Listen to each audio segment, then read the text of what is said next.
মাটির নিচে খনন কাজে পাওয়া 4টি সবচেয়ে অবাক করা জিনিস, যেগুলো দেখে গবেষকরাও স্তম্ভিত হয়ে গিয়েছিলেন। 2019 সালে মোস্তাফা ওয়াজিরিয়ের নেতৃত্বে মিশরের আসিউট নেক্রোপলিস এলাকায় একটি প্রত্নতাত্ত্বিক খনন দলের অভিযান শুরু হয়।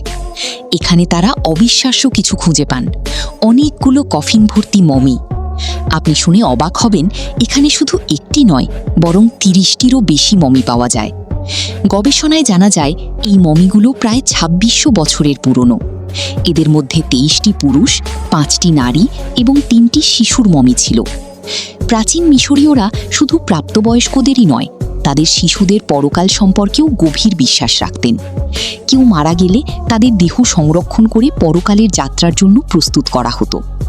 কফিনে হাইরোগ্লিফিক লেখা এবং দেবদেবীর ছবি আঁকা থাকত, যা মমিকে পরকালের পথে সহায়তা করবে বলে তারা বিশ্বাস করতেন। 1949 সালে বুলগেরিয়ার একটি শহরে 3 ভাই মাটি খনন করছিলেন। এই সময় তারা মাটির নিচে লুকানো ধনভাণ্ডার খুঁজে পান। প্রথমে তারা ভেবেছিলেন এটি স্রেফ একটি সোনার জিনিস, কিন্তু খনন যত গভীর হতে থাকে ততই সোনা বের হতে থাকে। তারা পায় সোনার বাসনপত্র। 1997 সালে মিশরের বাহারিয়া ওয়েসিস এলাকায় দাহি হাওয়াসের দল খনন কাজ করছিলেন। সে সময় তারা যা খুঁজে পান তা পৃথিবীকে বিস্মিত করে দেয়। গোল্ডেন মামিস। অবাক করার বিষয়, একটি দুটি নয়, বরং 250টিরও বেশি মামি পাওয়া যায় এবং সবগুলোর উপরেই সোনার প্রলেপ ছিল।